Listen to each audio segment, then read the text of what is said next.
ಹಿಂದೂ ಸಂಘಟನೆಯನ್ನು ಟಾರ್ಗೆಟ್ ಮಾಡಿ ಹಿಂದೂ ಕಾರ್ಯಕರ್ತರನ್ನು ಕೇಸು ಮತ್ತು ಪೊಲೀಸ್ ಠಾಣೆ ಕೋರ್ಟ್ ಮುಖಾಂತರ ಎದುರಿಸುವಂಥ ಕೆಲಸವನ್ನು ಇವತ್ತು ಕಾಂಗ್ರೆಸ್ ಸರ್ಕಾರ ಮಾಡ್ತಾ ಇದೆ. ಇದನ್ನು ನಾವು ಖಂಡಿಸ್ತಾ ಇದ್ದೀವಿ. ಇವರ ಮಾನಸಿಕತೆ ಇವತ್ತು ನಿನ್ನೆ ಇದಲ್ಲ.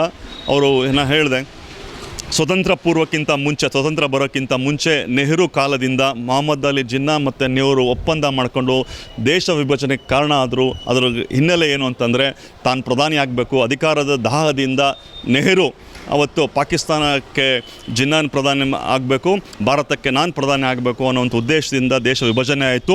ಇವತ್ತು ಸಹ 75 ವರ್ಷ ಆದರೂ ಸಹ ಅದೇ ಮಾನಸಿಕತೆ ಇವತ್ತು ಮುಂದುವರಿತಾ ಇದೆ. ರಾಷ್ಟ್ರ ನಾಯಕರು ಇರ್ಬೋದು, ರಾಜ್ಯ ನಾಯಕರು ಇರ್ಬೋದು, ಜಿಲ್ಲಾ ನಾಯಕರು, ಎಲ್ಲರ ಮನಸ್ಸಲ್ಲೂ ಇದೇ ಇರೋದು. ಅವ್ರು ಏನು ಮಾತಾಡ್ತಾರೆ ಪ್ರತಿಯೊಂದು ಅವರ ಅಧಿಕಾರವನ್ನು ಗಳಿಸಲಿಕ್ಕೆ ಬಂದಿರುವಂಥ ಅಧಿಕಾರ ಉಳಿಸ್ಕೊಳ್ಳುವಂಥ ಒಂದೇ ಒಂದು ಕಾರಣದಿಂದ ಇವತ್ತು ಹಿಂದೂ ಸಂಘಟನೆಯನ್ನು ಟಾರ್ಗೆಟ್ ಮಾಡ್ತಾಯಿದ್ದಾರೆ. ದಾವಣಗೆರೆಯಲ್ಲಿ ಮಟ್ಟಿಕಲ್ಲು ನಡೆದಂಥ ಒಂದು ಸಣ್ಣ ಇನ್ಸಿಡೆಂಟನ್ನು ಇಟ್ಕೊಂಡು ಸತೀಶ್ ಪೂಜಾರಿ ಮೇಲೆ ಮತ್ತು 12 ಜನದ ಮೇಲೆ ಕೇಸನ್ನು ಮಾಡಿದರು. ಅದಾದಮೇಲೆ ಏನೋ ಒಂದು ಪೊಲೀಸ್ ಇಲಾಖೆ ಜೊತೆ ನಾವು ಚರ್ಚೆ ಮಾಡಿ ಅದನ್ನು ಕಾನೂನು ರೀತಿಯ ಹೋರಾಟ ಮಾಡಬೇಕು ಅಂಥೇಳಿ ಅದನ್ನು ಒಂದು ಫ್ಲೆಕ್ಸನ್ನು ಬೇರೆ ಬದಲಾವಣೆ ಮಾಡೋದ್ರ ಮೂಲಕ ನಾವು ಕಾನೂನು ಹೋರಾಟವನ್ನು ಸ್ಟಾರ್ಟ್ ಮಾಡಿದ್ವಿ. ಅದಾದಮೇಲೂ ಸಹ ಸತೀಶ್ ಪೂಜಾರಿಯನ್ನು ನಾವು ಗಡೀಪಾರು ಮಾಡ್ತೀವಿ ಹಾಗೆ ಹೀಗೆ ಅಂಥೇಳಿ ಓಡಾಡ್ತಾ ಇದ್ದಾರೆ. ಅದನ್ನು ಸಹ ಖಂಡಿಸ್ತೀವಿ. ಇದೆಲ್ಲ ಯಾರೋ ಪುನೀತ್ ಕೆರೆಳೆ ಇರ್ಬೋದು, ಪುನೀತ್ ಕೆರೆಳೆ ಅವ್ರನ್ನ ನಿನ್ನೆ ಬಂಧಿಸಿ ಜೈಲಿಗೆ ಕಳಿಸುವಂಥ ಒಂದು ಕೆಲಸ ಮಾಡಿದ್ದಾರೆ. ಇವೆಲ್ಲವೂ ಕಾರಣ ಏನು ಅಂತಂದರೆ, ಅಧಿಕಾರ ಉಳಿಸ್ಕೊಳ್ಬೇಕು ಅನ್ನುವಂಥ ಕಾರಣಕ್ಕೋಸ್ಕರ ಕಾಂಗ್ರೆಸ್ನ ನಾಯಕರು ಈ ರೀತಿಯ ಕೆಲಸವನ್ನು ಮಾಡ್ತಾರೆ. ಈ ಕೆಲಸವನ್ನು ಬಿಟ್ಬಿಡಬೇಕು ಅಂತ ನಾನು ಆಗ್ರಹಪಡಿಸ್ತೀನಿ. ಯಾಕೆಂದರೆ ಭಾಳಷ್ಟು ದಿನ ನೀವು ಮೋಸ ಮಾಡಲಿಕ್ಕೆ ಸಾಧ್ಯ ಇಲ್ಲ. ಅದಕ್ಕೆ ಕಾರಣ ಅಂತಂದರೆ ಮದ್ದೂರಲ್ಲಾಗಿರೋ ಘಟನೆ ಆದಮೇಲೆ ಸೇರಿರುವಂಥ ಸಾವಿರಾರು ಸಂಖ್ಯೆಯಲ್ಲಿ ಜನ ಸೇರಿದ್ದಾರೆ. ಪಕ್ಷಾತೀತವಾಗಿ ಎಲ್ಲ ಜಾತ್ಯತೀತವಾಗಿ ಜನ ಸೇರಿದ್ದಾರೆ.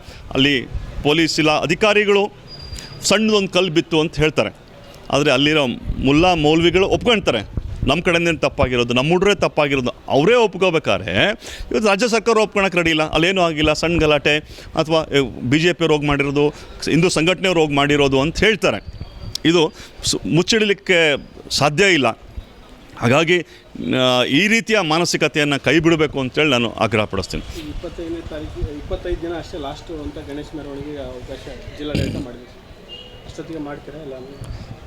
ಈಗಾಗಲೇ ಸಾಕಷ್ಟು ಗಣಪತಿಗಳು ವಿಸರ್ಜನೆಗಳಾಗಿದ್ದಾವೆ. ಅಲ್ಲಿಯ ಮಂಡಳಿಗಳು ಗಣಪತಿಯ ಮಂಡಳಿಗಳು ಅವ್ರೇನು ಪ್ರತಿ ವರ್ಷ ಮಾಡ್ಕೊತ ಬರ್ತಾಯಿದ್ರು ಅದೇ ರೀತಿ ಮಾಡಲಿಕ್ಕೆ ಬಿಡಬೇಕು ಅಂತೇಳಿ ನಾವು ಆಗ್ರಹ ಪಡಿಸ್ತಾ ಇದ್ದೀವಿ. ಅವ್ರು ಎಷ್ಟು ಪ್ರತಿ ವರ್ಷ ಎಷ್ಟು ದಿನಕ್ಕೆ ಬಿಡ್ತಾಯಿದ್ರು ಅದೇ ಇದಕ್ಕೆ ಬಿಡಬೇಕು ಅಂತೇಳಿ ನಾವು ಆಗ್ರಹ ಪಡಿಸ್ತಾ ಇದ್ದೀವಿ. DJಗೂ ಅವಕಾಶ ಇಲ್ಲ. ಈಗ ಯಾವ ಥರ ಪ್ಲ್ಯಾನ್ ಆಗಿದೆ ಸರ್? ಈಗಾಗಲೇ ನಾವು ಮುಂಚೆನೇ ಹೇಳಿದ್ವಿ, ನಾವು ಕಾನೂನಿಗೆ ಗೌರವ ಕೊಡ್ತೀವಿ ಕಾನೂನಾತ್ಮಕವಾಗಿ. ಆದರೆ ಆ ಕಾನೂನು ಎಲ್ಲರಿಗೂ ಅಪ್ಲೈ ಆಗಿರಬೇಕು, ಎಲ್ರಿಗೂ ಸಮಾನವಾಗಿರಬೇಕು ಅನ್ನುವಂಥದ್ದು ನಮ್ಮದು ಆಗ್ರಹ ಇದೆ. ಹಾಗಾಗಿ ಏನು ಗಣಪತಿ ಮೆರವಣಿಗೆ ಇದೆ, ಅದಾದ ಮೇಲೂ ಸಹ ಈಗ ಸದ್ಯಕ್ಕೆ ಆಜಾನ್ಗೆ ಹೋಗುವಂಥ ಸೌಂಡ್ ಕಡಿಮೆ ಇದೆ. ಎಲ್ರಿಗೂ ಗಮನಕ್ಕೆ ಬಂದಿರೋವಂಥ ವಿಚಾರ ಎಲ್ರಿಗೂ ಗಮನಕ್ಕಿದೆ. ಆದರೆ ಇವತ್ತಿಗೆ ಅಥವಾ ನಾಳೆಗೆ ಸೀಮಿತ ಆಗಿರಬೇಕು. ವರ್ಷ ಪೂರ್ತಿ 365 ದಿವಸನೂ ಇದನ್ನೇ ಪಾಲನೆ ಮಾಡಬೇಕು ಅಂಥೇಳಿ ನಾವು ಆಗ್ರಹ ಪಡಿಸ್ತೀವಿ. ಹಾಗೆ ಜಿಲ್ಲಾಧಿಕಾರಿಗಳು ಹೇಳಿದ್ದಾರೆ, ನಾವೆಲ್ರಿಗೂ ಒಂದೇ ರೀತಿಯಾಗಿ ನೋಡ್ತೀವಿ ಅಂಥೇಳಿ. ಅದರ ಹಂಗಾಗಿ DJನ ಬ್ಯಾನ್ ಮಾಡಿದ್ದಾರೆ, ಓಕೆ.